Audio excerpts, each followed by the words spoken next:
Eye symptoms keep coming back. Inflammation might be to blame. Over-the-counter eye drops can provide temporary relief. Xiidra can provide lasting relief. It targets inflammation that can cause dry eye disease. Xiidra treats the signs and symptoms of dry eye disease. Don't use if you're allergic to Xiidra. Common side effects include eye irritation, discomfort or blurred vision when applied, and unusual taste sensation. Why wait? Ask your doctor about a 90-day prescription and pay as little as $0.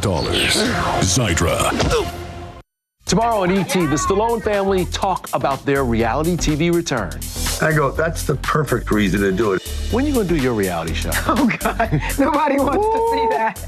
That's a mess in the mess. Happening now. An intoxication manslaughter trial getting underway today. The defendant, Christopher Del Toro, charged with a deadly drunk driving accident. We'll see some surveillance video today of that accident in court. Some shock on Capitol Hill today as 20 House Republicans are not seeking re-election, why many of them are leaving, and what this could mean for the GOP majority in the House. Next. Well, it looks like the month of February is going to end a little on the dry and warm side. In fact, I'm forecasting the first 80-degree day of 2024. I'll tell you what you need to know, too, for your morning commute tomorrow. The news at 5 starts right now. And first at 5, the search for a missing girl in East Texas has ended the way that no one wanted. The body of Audrey Cunningham was found in the Trinity River near Livingston this afternoon. The 11-year-old was last seen Thursday morning when she was dropped off at her school bus stop, but she never made it to class. Over the weekend, Polk County Sheriff's deputies arrested this man, 42-year-old Don McDougal, on an unrelated charge. He's a family friend who lives on the same property as the Cunningham family. Investigators believe his car was involved in Audrey's disappearance. McDougal now charged with murder in connection to the little girl's death. Also at 5 o'clock, they had to use the jaws of life to get them out of the car. Today, a trial began for the man accused in a deadly drunk driving crash back in 2022. Erica Hernandez takes us inside the courtroom as surveillance video of that head-on collision was shown to the jury in the trial of Christopher Del Toro. He swerved into her lane, he was intoxicated, and he killed her. Jessica Brill was the victim of an alleged drunk driving accident back on March 27, 2022. The accident occurring on the city's south side of the intersection of South Flores and Dixon Avenue. This defendant, Christopher Del Toro, was traveling northbound up South Flores, swerved into her lane, clear over the yellow lines, the median, impacted. Head-on collision at a high rate of speed. You're going to see for yourselves exactly what happened. Surveillance video from a nearby business caught the moments the collision happened.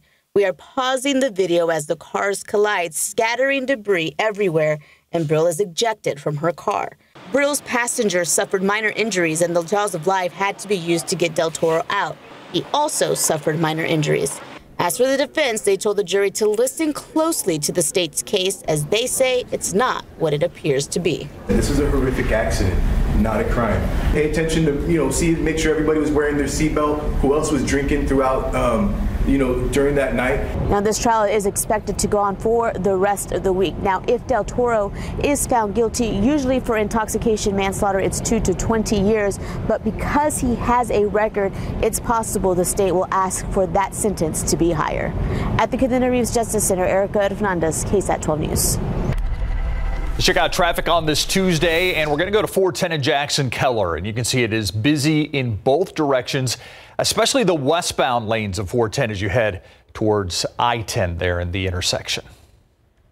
Yeah, Steve, I got in my car this afternoon, and for the first time, it was like, oh, wow, it's really hot. Yeah, things are starting to warm up, and temperatures are reflecting that. 84 in Eagle Pass, 78 in Leon Springs, 80 in Lavernia, and 79 in Seguin. Outside right now, we did not hit the 80-degree mark today. It's 77 degrees, but temperatures tonight will be on the cooler side, just not cooling as quickly because humidity will be on the rise. By midnight, we'll be in the 50s, and by tomorrow morning, we will have areas of fog to contend with for the morning commute. And even though we didn't reach 80 today, we will over the next couple of days. Details in the forecast coming up. All right, thank you, Sarah. San Antonio police need your help finding a group of underage suspects accused of robbing an elderly woman on Valentine's Day. You just saw it there. You can see the woman walking along West Cesar Chavez and South San Dario last week. That's when that group approached her, pulled her to the ground, and then stole hundreds of dollars right out of her pocket. Now, we don't know how old these suspects are, but detectives are circulating this video, hoping that someone in the neighborhood or someone somewhere sees the video and recognizes this group of kids. If you have any information, call San Antonio police. Yeah, let's get to the bottom of that one. A fire destroyed their home. Now a family of 3 getting help from the Red Cross. Happened just after 2 this morning in the 2900 block of Tampico Street. The woman living inside says a popping noise woke her up. That's when she realized the house was burning. She, her husband, their daughter made it out. The man had to be treated for burns at a hospital. Meanwhile, the home next door also suffered extensive damage. The 4 people living there were unharmed, though. The woman living where the fire started suspects a heat lamp in their backyard sparked that fire. A late-night shooting has now turned into a full-on murder investigation. 30-year-old Robert Reyes Rincon was shot outside of his East Side home on Lake Crystal Street late last night. Here's what we know about this case so far. Police confirmed that someone he was talking to inside of a car outside of his house was the person who shot him. But Reyes Rincon was found inside the home by police after that shooting and was rushed to a nearby hospital where he died. We do not yet have a description of that vehicle. On this first day of early voting, there is continued turbulence in the 3-person race for judge of the 73rd District Court. KSAT Investigates found one of the candidates, Ana Laura Ramirez, listed herself as gathering signatures to get on the ballot late last year. On the same days, she was on a California cruise. One of Ramirez's opponents challenged her application, asking the Democratic Party to kick her out of the race. The third candidate told KSAT her team also found problems in Ramirez's ballot petition, but said filing a lawsuit over the application issues would have distracted her from her goal. My focus is really to continue to be able to meet more voters, and so I don't want to spend time in the courts over this. Coming up at 6 o'clock, what Ramirez had to say about this ordeal, plus the party chairwoman weighs in on what went wrong. That's at 6. And today is the first day of early voting in the Texas primary. Now until March 1st, you have a chance to cast your vote. For those who still need a mail-in ballot, you have until this Friday to submit your application. Election day is on March 5th. We have a list of voting locations and a sample ballot you can check out before you head to the polls. It's all on KSAT.com.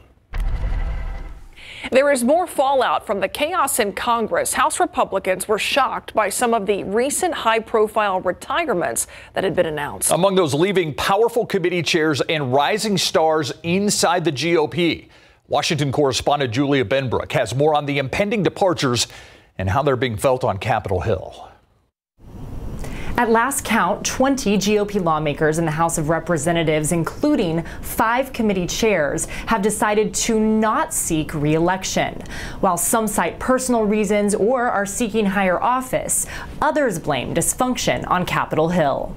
Congressman Ken Buck of Colorado, a hardline conservative who has clashed with his own party, is one of the members who has announced that he will not seek re-election. I have been here 9 years, and Congress refuses to deal with the big issues that we need to deal with. We really need to work on issues. There's no incentive structure here to do that. Some of those leaving Congress are currently in high-ranking positions, including Energy and Commerce Chair Kathy McMorris Rogers of Washington State, who is the first woman to serve in that position, and China Select Committee Chair Mike Gallagher of Wisconsin, a 39-year-old who announced he would not seek re-election after facing intense blowback for voting against impeaching Homeland Security Secretary Alejandro Mayorkas. In a statement, Gallagher explained his decision, saying, quote, "Electoral politics was never supposed to be a career, and trust me, Congress is no place to grow old." Then there's Patrick McHenry of North Carolina. He serves as chairman of the Financial Services Committee and is seen as a deal maker on Capitol Hill. As these high-profile members are stepping away, there is growing anxiety about the House GOP's chances of holding on to the majority in November. Republicans just lost a seat in a special election in New York.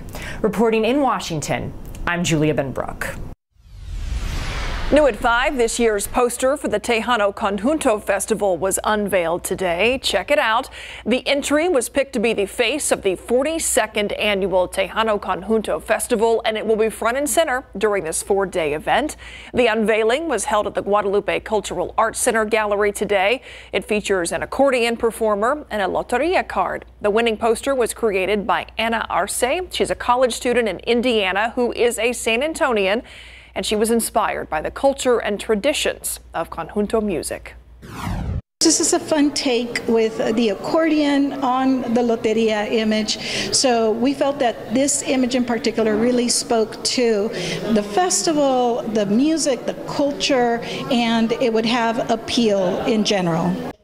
Anna won a $2,000 prize for her winning work. The annual Tejano Conjunto Festival runs from May 15th through May 19th. For ticket information, you can check out guadalupeculturalarts.org.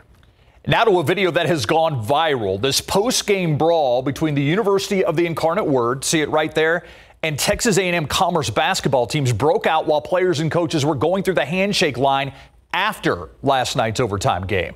A&M Commerce had just defeated UIW 76-72. You can see players throwing punches. The melee spilled onto the court. More players, coaches, and trainers got in on the act.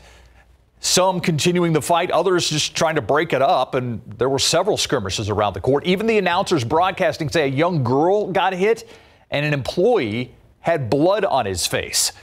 No word yet on the injuries or how many, if any, other players or staff or fans were hit.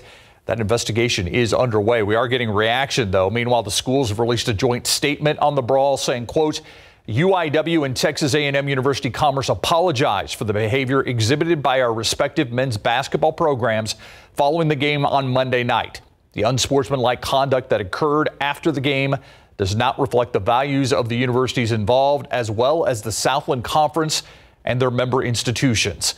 The matter is currently being reviewed collectively by the conference office in both institutions, as the safety of our student athletes, staff, and fans is our primary concern, end quote. All right, have you made it out to the San Antonio Stock Show and Rodeo yet? If not, you're running out of time. This is the last week of this year's rodeo. There's still so much good food to eat and concerts to enjoy. Like tonight, taking the stage at the Frost Bank Center is Styx. The concert starts at 7 o'clock and happening now. The carnival in full swing on the midway of the fairgrounds. It closes at 11 tonight. And if you're in a shopping mood this evening, the shops at the rodeo are open as well. It costs $15 for adults to get in, $5 for kids and seniors. Military members can get in for free with their military ID. The rodeo ends this Sunday. Man, it just flew by. I know. February 25th. No Styx references? I thought for sure. It's not a grand illusion. They're playing. So come sail away to the rodeo. See? Look at him. He needs seconds to prepare. Okay, coming up next, you might have heard that olive oil is healthy, but what are the real benefits? And with so many different types to choose from, what should you look for? Consumer Reports weighs in and reveals which ones rate best.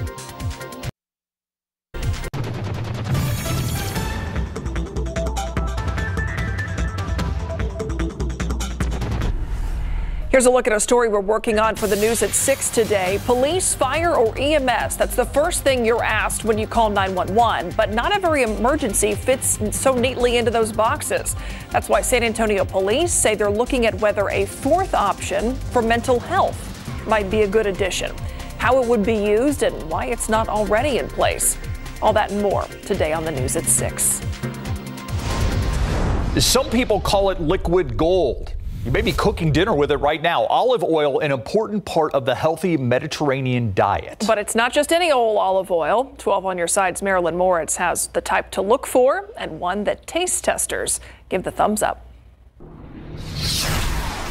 Olive oil. You can drizzle it, dip into it, or just cook with it. It has a reputation for being good for you. So is it? Research does link olive oil, especially when part of a Mediterranean-type diet, to numerous positive health outcomes, including reduced inflammation, longevity, improving lipid profiles, and even reducing the risk of certain chronic diseases. A medical study involving some 92,000 people found that those who consumed more than 1.5 teaspoons of olive oil a day reduced the risk of early death by 19% compared to people who consumed less.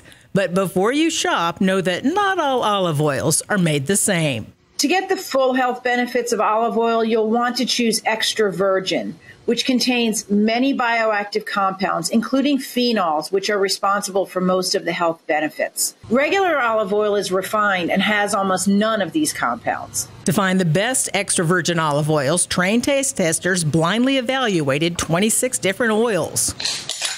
One that stood out for flavor and value, California Olive Ranch 100% California medium extra virgin olive oil. We found it at H-E-B, Walmart, and Target. They also found some they say are good enough for cooking. Those include Costco's Kirkland Signature and 365 Whole Foods Market brand. To store olive oil, keep it tightly closed in a dark place away from heat sources like the stove. Marilyn Moritz, KSAT 12 News. Learned a lot about olive oil right there. Yeah. Sarah and I were telling you could use it on a salad. Get your teaspoon, right? Teaspoon and a half a day. Yeah. It's not that much. So don't just like All swig a thing of it. I mean, you day. could, but that sounds terrible. You ready for a Steve Spreester joke? Yes. I thought Popeye's wife would have showed up in that. There you go. Oh, nicely done, Sarah. She's his favorite olive oil. Yeah. It really, I loved the 90s movie, the Popeye. Yes. All right, we have got a beautiful, beautiful sunset in store for us. It's going to be clear out there, but you'll get a lot of good colors. Temperatures got up to 77 degrees this afternoon. It was a beautiful day, low humidity. We had a chilly start to the day, one of those days where you got to dress in layers. As we're taking a look at the humidity tracker, though, things are about to change for us. Take a look to the south and to the east. You can see the humidity starting to rise. Dew points are getting up into the 60s. Meanwhile, it's still dry across parts of the hill country, but with the southeasterly breeze, the humidity will be on the rise, and you'll really start to see it tomorrow morning in the form of some fog. Visibility tomorrow could be less than half a mile in many places as you're heading out for your morning commute. So just factor that in. If fog is a little difficult for you, make sure to give yourself a couple of extra minutes to get to where you need to go tomorrow. I do expect some areas of dense fog. That fog could hang on until about 9 o'clock in the morning, but by 10, things will be clearing nicely for us, and we'll actually have a sunny afternoon, and it'll be another warm day where we'll see a high in the upper 70s. So here's your KSAT 12-hour forecast for the day tomorrow. Foggy in the morning in the mid-50s, so you don't necessarily need a jacket. Then as we head into the noon hour, right around lunch, in the upper 60s, skies starting to clear, and in the afternoon, winds are really going to pick up too. We'll have winds from the south at about 15 miles per hour with a few gusts of up to 25 miles per hour. It's going to be a pleasant day tomorrow. 78 for the high. I think we'll just avoid 80 degrees again tomorrow. The average high this time of year is 69, so we're going to be about 10 degrees warmer than that in San Antonio. Our friends out to the west near Del Rio, Eagle Pass, and down toward Laredo going to be well into the 80s tomorrow afternoon. It'll be in the mid 70s for folks in the hill country, Kerrville, Bernie, those areas looking at the mid 70s. Let's talk about the weather setup. It is quiet across the state of Texas today, and it has been this week. But completely opposite for the state of California and Pacific Northwest. Big low pressure system. I mean, look at this low pressure system. It's producing rain from Seattle all the way down to San Diego, and a lot of rain at that. Now, the last couple of rain events, we've seen this low move closer to Texas and actually end up bringing us some rain. Here's the catch. Big high pressure system over Mexico. High means dry. It's sending all the rain up and over Texas. And it's also a heat high. There's some heat with this too. That's why parts of Texas have seen temperatures in the 80s. So that high is going to be in charge of our weather in the next couple of days. In fact, I do expect our first 80-degree day of the year on Thursday in San Antonio. Other neighborhoods have reached 80 degrees, but technically not the San Antonio International Airport. That'll be the latest latest we've reached 80 degrees for the year since 2010. So we have had a bit of a cooler start to the year and a little rainier as well. But as we look at the forecast, no rain in sight for us. We'll just get a weak cool front Thursday night. That'll allow for low humidity and really nice weather over the weekend. Now coming up at 6, we're continuing to count down to the total solar eclipse. Are you in the path of totality? I'll have your answer coming up. All right. Thank you, Sarah. All right. So for high school girls basketball, for the teams that made the playoffs, it's go time. So, Mary, let's go there live, maybe. Yes. After the break, we'll see one of the exciting host sites, Davenport High School, featuring a matchup between Clark and Steele, a 6A regional quarterfinal showdown. Stay with us.